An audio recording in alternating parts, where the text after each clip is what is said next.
సొంత గడ్డపై one day world cup లో టైటిల్ ఫేవరెట్ గా బరిలోకి దిగిన భారత మహిళల జట్టు ఇప్పుడు డేంజర్ జోన్ లో ఉంది.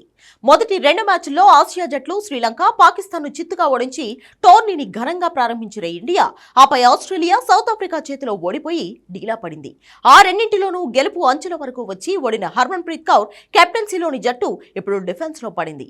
ఇండియా నేరుగా నాకౌట్ బెర్త్ సొంతం చేసుకోవాలంటే ఇంగ్లాండ్, న్యూజిలాండ్, బంగ్లాదేశ్ తో జరిగే మిగిలిన 3 మ్యాచ్ల్లో నెగ్గాలి. సెమీస్ రేస్ లో ఉండాలంటే కనీసం రెండింటిలో అయినా గెలవాల్సిందే.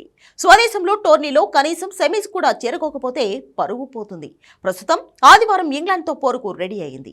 క్లిష్ట పరిస్థితుల్లో జట్టును ముందుండి నడిపించాల్సిన హర్మన్ ప్రీత్ కౌర్ కెప్టెన్ గా, బ్యాటర్ గా నిరాశపరిచడం ఆందోళన కలిగిస్తోంది.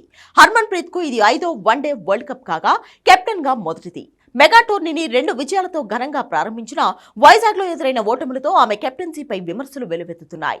ప్రత్యర్థి బ్యాటర్లు ఒత్తిడిలో ఉన్నప్పుడు కూడా సులభంగా సింగిల్స్ తీసేలా ఫీల్డింగ్ సెట్ చేయడం జట్టుకు నష్టం చేకూరుస్తోంది. లీడర్ గానే కాకుండా బ్యాటర్ గా కూడా హర్మన్ ప్రీత్ ఘోరంగా విఫలమవుతోంది. ఆడిన 4 మ్యాచ్ల్లో 17.75 యావరేజ్ తో 71 రన్స్ మాత్రమే చేసిన ఆమె ఒక్కసారి కూడా కీలక ఇన్నింగ్స్ ఆడలేకపోయింది. వరల్డ్ కప్ లో బ్యాటర్ గా హర్మన్ కు 26 ఇన్నింగ్స్ల్లో 947 రన్స్ తో అద్భుతమైన రికార్డు ఉంది. కానీ ఈసారి ఆమె వైఫల్యం మిడిల్ ఆర్డర్ పై తీవ్ర ఒత్తిడిని పెంచుతోంది. ఇండియా జట్టు బ్యాటింగ్ ను వెంటాడుతున్న మరో ప్రధాన సమస్య డాట్ బాల్స్. కీలక బ్యాటర్లు సైతం రన్స్ చేయడానికి తీవ్రంగా ఇబ్బంది పడుతున్నారు.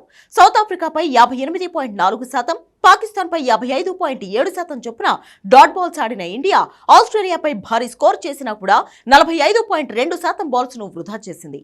మరోవైపు బౌలర్లు డెత్ ఓవర్స్ లో చేతులెత్తేస్తున్నారు. కేవలం 5 బౌలర్ల వ్యూహంతో బరిలోకి దిగడం కూడా జట్టుకు ప్రతికూలంగా మారింది.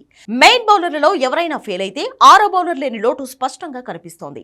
ఆస్ట్రేలియా 8 మంది, ఇంగ్లాండ్ 7 బౌలర్లతో ఆడుతున్నాయి. ఇండియా మాత్రం ఈ విషయంలో చాలా వెనుకబడి ఉంది. ఆల్రౌండర్ రాధా యాదవ్ ను జట్టులోకి తీసుకురావడం ద్వారా ఈ సమస్యను అధిగమించవచ్చని మాజీలు, విశ్లేషకులు సూచిస్తున్నారు. ఆదివారం ఇండోర్లో ఇంగ్లాండ్ తో జరగనున్న మ్యాచ్ ఇండియాకు చావోరేవో కానుంది.